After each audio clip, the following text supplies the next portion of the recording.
संतरे बेचने वाली बूढ़ी अम्मा की कहानी, जिसके पास एक नौजवान लड़का हमेशा आता, हमेशा संतरे खरीदता और खरीदे हुए संतरों में से किसी एक को, उसकी एक फाक को चखते हुए कहता, अम्मा देखो ना, ये तो कम मीठा है। और अम्मा हमेशा दूसरी फाक को चखते हुए कहती, नहीं बेटा, ये तो बराबर मीठा है। फिर भी ये लड़का बड़ी बेरुखी के साथ उसे खुले हुए संतरे को वहीं ठेले पर छोड़कर चलता बनता। अब इस नौजवान के साथ उसकी पत्नी भी हमेशा हुआ करती। एक दिन पत्नी ने पूछा, ये जो तुम हर बार अम्मा के ठेले पर पहुंचकर नौटंकी शुरू कर देते हो, ये संतरा तो कम मीठा है, ये संतरा तो कम मीठा है। संतरे तो मैंने भी चखे हैं, बराबर होते हैं, लेकिन फिर इस नौटंकी के पीछे राज क्या है, चाहते क्या हो तुम? इस पर लड़के ने अपनी पत्नी को एक मीठी सी मुस्कान दी और कहा, मुझे भी पता है कि सारे के सारे संतरे बहुत ही मीठे होते हैं, लेकिन तुमने कभी अम्मा को देखा है?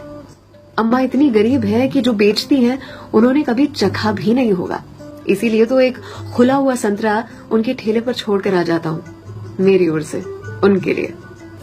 अम्मा के बाजू में जो सब्जी वाली थी, उसने एक दिन कहा उनसे, आपको पता है ये जो सरफिरा आपके ठेले पर आता है संतरे खरीदने के लिए, इतनी चिकचिक करता है आपसे कि आप नाप तोल में उसे ज्यादा संतरे दे देती हो।